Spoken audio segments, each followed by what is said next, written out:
Zonal regulation ಪ್ರಕಾರ check ಮಾಡ್ತಾ ಇದ್ರು ಅಥವಾ ಹಳೆ ಸ್ಯಾನ್ಕ್ಷನ್ ಪ್ಲಾನ್ ಏನಿದೆ ಅದ್ರ ಪ್ರಕಾರ ಚೆಕ್ ಮಾಡ್ತಾ ಇದ್ರು? ಇವಾಗ ಹಳೆ ಸ್ಯಾಂಕ್ಷನ್ ಪ್ಲಾನ್ ಏನಿದೆ ಅದ್ರ ಪ್ರಕಾರ ಇವಾಗ ಆ ಥರ ಚೆಕ್ ಮಾಡೋದಿದ್ರೆ ಅದು ನಿಮಗೆ ಸೇರಿದ್ದು. ನನ್ನ ಹತ್ರ ಏನೇನು ದಾಖಲೆ ಇದೆ ನಿಮ್ಗೆ ನಾನು ಕಾಪಿ ಕೊಟ್ಬಿಡ್ತೀನಿ. ಸರ್ ಕೂತ್ಕೊಳ್ಳಿ. ಇಲ್ಲ ನೀವು ಕೂತ್ಕೊಳ್ಳಿ ಸರ್. ಇಲ್ಲ ನೀವು ಕೂತ್ಕೊಳ್ಳಿ ಸರ್.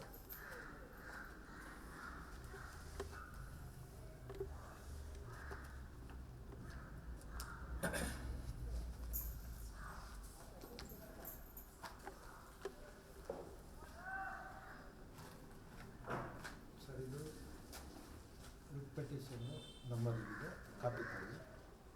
ನಾವು 5ನೇ ತಾರೀಕು 5/1/2026 ಝೋನಲ್ ರೆಗ್ಯುಲೇಷನ್ನ ನಮ್ಮ ಸ್ಯಾಂಕ್ಷನ್ ನಿಮ್ಮ ವೆಬ್ಸೈಟ್ 50 ಕೆಲಸ ಮಾಡ್ತಾರೆ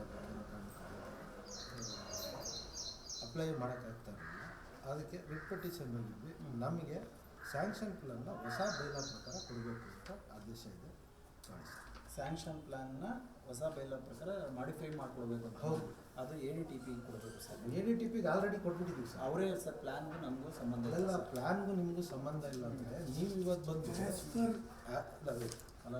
ಅಲ್ಲಲ್ಲ ಲಾಸ್ಟ್ ಟೈಮ್ ಮಾಡಿರೋದನ್ನು ಆ್ಯಸ್ ಪರ್ ಇವಾಗ ಏನಿದೆ ಅದ್ರ ಪ್ರಕಾರನೇ ಮಾಡಿ ನಿಮಗೆ ನೋಟಿಸ್ ಕೊಟ್ಟಿರೋದು. ಇವಾಗೂ ಅದೇ ಪ್ರಕಾರನೇ ಮಾಡೋದು. ಅಲ್ಲ ಅದನ್ನೇ ಕೇಳಿದ್ದು ನಾನು. ನೀವು ಇಲ್ಲ ಹಳೆ ಸ್ಯಾಂಕ್ಷನ್ ಪ್ಲಾನ್ ಪ್ರಕಾರ ನೋಡ್ತೀನಿ ಅಂದರೆ ತಿರ್ಗಾ ನಾನು ಇದು ಮಾಡ್ಬೇಕು. ಎನಿವೆ ಅದನ್ನು ಎರಡು ಮಾಡ್ತೀವಿ. ಅಲ್ಲಿ JC ಮೇಡಮ್ ಹತ್ರ ಯಾವ್ದು ಕನ್ಸಿಡರ್ ಮಾಡ್ತಾರೆ ಅದು ಮಾಡಿ ಸರ್. ಅಲ್ಲ JC ಮೇಡಮ್ಗೆ ಆ್ಯಕ್ಚುಲಿ ಈ ಇದನ್ನೇ ಮಾಡೋ ಇದಿಲ್ಲ.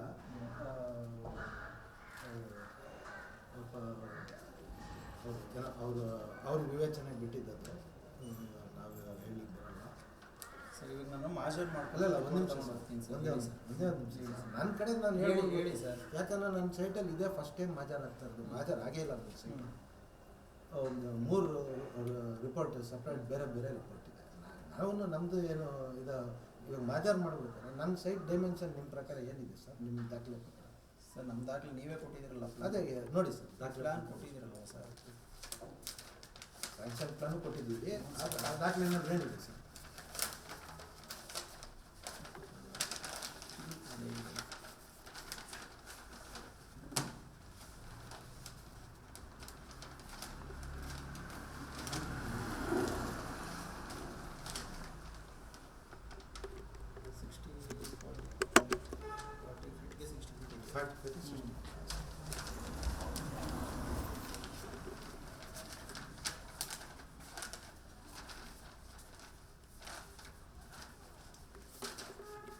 ಈ ಆದೇಶ ಬಂದು ಮೇಡಮ್ ಹೊರಡಿಸಿದ್ದಾರೆ ನೋಡಿ.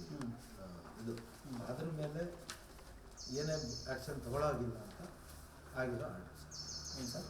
ಸ್ಟೇ ಅಂತ ಕರ್ಲಿಕ್ಕೆ ಬರಲ್ಲ. ಅದು ನೋ ಪ್ರೆಸಿಪಿಟೇಟಿವ್ ಆ್ಯಕ್ಷನ್ ಅಂತ ಕೋರ್ಟ್ ಅವ್ರು ಹೇಳಿದ್ದಾರೆ. ಅದರದ್ದು ಆರ್ಡರ್ ಆ ಏನೇನು ಕಂಡೀಷನ್ ಹಾಕಿದೆ ಆ ರಿಪ್ಲೈ ಎಲ್ಲ ಕೊಟ್ಟಿದ್ದೀವಿ. ಅದನ್ನು ತಗೊಂಡು